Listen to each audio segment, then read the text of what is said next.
अद्वितीय का मतलब होता है कोई एक खास। जिस तरह से आप लोग एक चीज़ सुने होंगे, जब लड़का लड़की को देखने के लिए जाता है ना, अगवा सब, तब वो सब ये पता करता है कि क्या सब सही है कि नहीं है।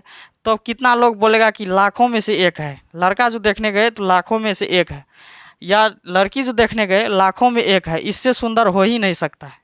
इस टाइप का बात बोलता है ना, गाँव घर में आप लोग सुने होंगे। तो लाखों में एक का मतलब क्या होता है? अद्वितीय, मतलब उसके बदले में उसके टाइप का नहीं है, उस टाइप का नहीं है, यानी कि वही एक है, लाखों में वही एक है, फिक्स है, उस टाइप का हो ही नहीं सकता है। तो इस टाइप की चीज़ों को हम लोग क्या कह सकते हैं? अद्वितीय बोला जाता है। क्या बोला जाता है मेरे प्यारे बच्चों? अद्वितीय। ठीक है, तो इस टाइप के समीकरण में अद्वितीय हल होता है। और इसी सवाल का जो है, इस तीनों चीज़ को आप लोग ध्यान में रखिएगा। और इसी अद्वितीय हल जिसका हो जाएगा, उसी का जो है एक्स वाई का वैल्यू निकलता है। उसी का क्या होता है? एक्स वाई का वैल्यू निकलता है। तो देखिए, जिस समीकरण में a1/a2 बराबर नहीं रहेगा b1/b2 का, तो इस समीकरण का अद्वितीय हल होगा, इसी का एक्स वाई का वैल्यू निकलेगा।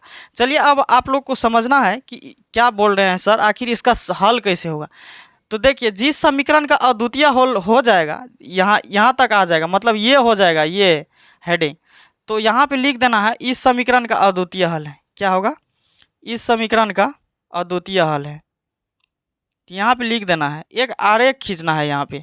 जब इस समीकरण का अद्वितीय हल हो जाएगा, तो एक आलेख खींचना है इस टाइप का, जो जिससे जो है सॉल्व होता है सवाल, इस टाइप का, इस टाइप का। ठीक है, तो ये आलेख होता है एक्स का, ये होता है वाई का, ये होता है जेड का।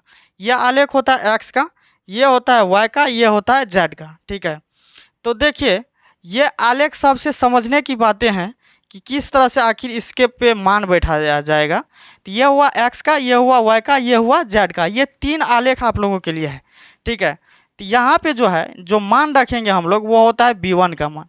और यहाँ पे जो मान रखेंगे वो होगा b2 का मान। यहाँ पे जो मान रखेंगे वो होगा b1 का, यहाँ पे जो मान रखेंगे b2 का, और यहाँ पे जो मान रखेंगे वो होगा c1 का, यहाँ पे जो मान रखेंगे वो होगा c2 का, और यहाँ पे जो मान रखेंगे वो होगा a1 का, यहाँ पे जो रखेंगे वो होगा a2 का। फिर देखिए, C1 C2 जब खत्म हो जाए तो फिर ए से शुरू होगा, क्योंकि से सी तक ही वैल्यू है। सी तक हो गया तो उसके बाद ए से वैल्यू शुरू होगा, तो A1 A2। और देखिए, A1 A2 के बाद क्या होता है? B1 B2। यानी कि स्टार्टअप हमने जहाँ से शुरू किया था, B1 B2 से शुरुआत किया था, B1 B2 हुआ, फिर इसके बाद क्या होगा? C1 C2, C1 C2 के बाद A1 A2, A1 A2 के बाद B1 B2। तो देखिए, C1 के बाद कुछ नहीं है, C के बाद D का मान नहीं आता है इसमें। ठीक है, C लास्ट है। B से जब हम लोग शुरू करेंगे तो C लास्ट हो जाएगा। फिर कहाँ से शुरू करेंगे? A से।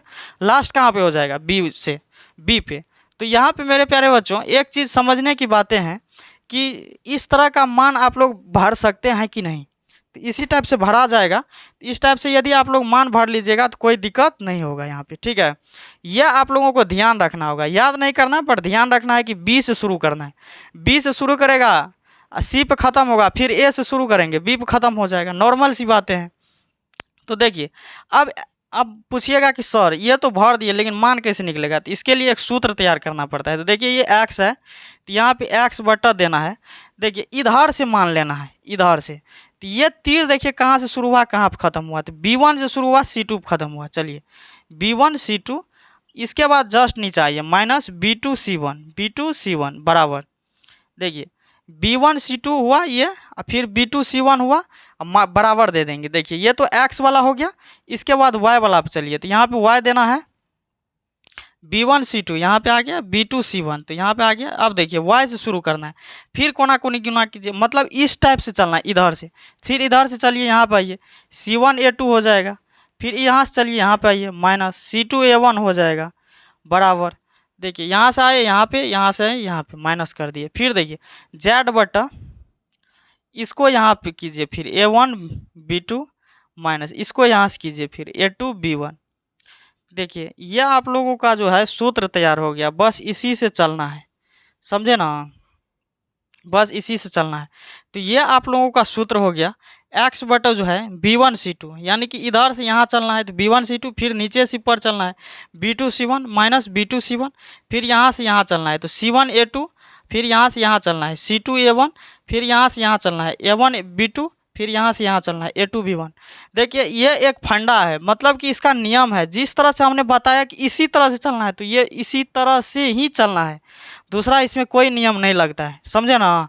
तो ये एक्स बटा जो है, मतलब इधर से चलना है यहाँ पर, फिर इधर से चलना है यहाँ पर, फिर जैसे शुरुआत किए थे उसी तरह से यहाँ तक, फिर इधर से यहाँ तक, फिर यहाँ से यहाँ तक, फिर यहाँ से यहाँ तक। जिसके सामने जो है एक्स है तो एक्स के बटे में, वाई पे गए तो वाई के बटे में, जेड पे गए तो जेड के बटे में।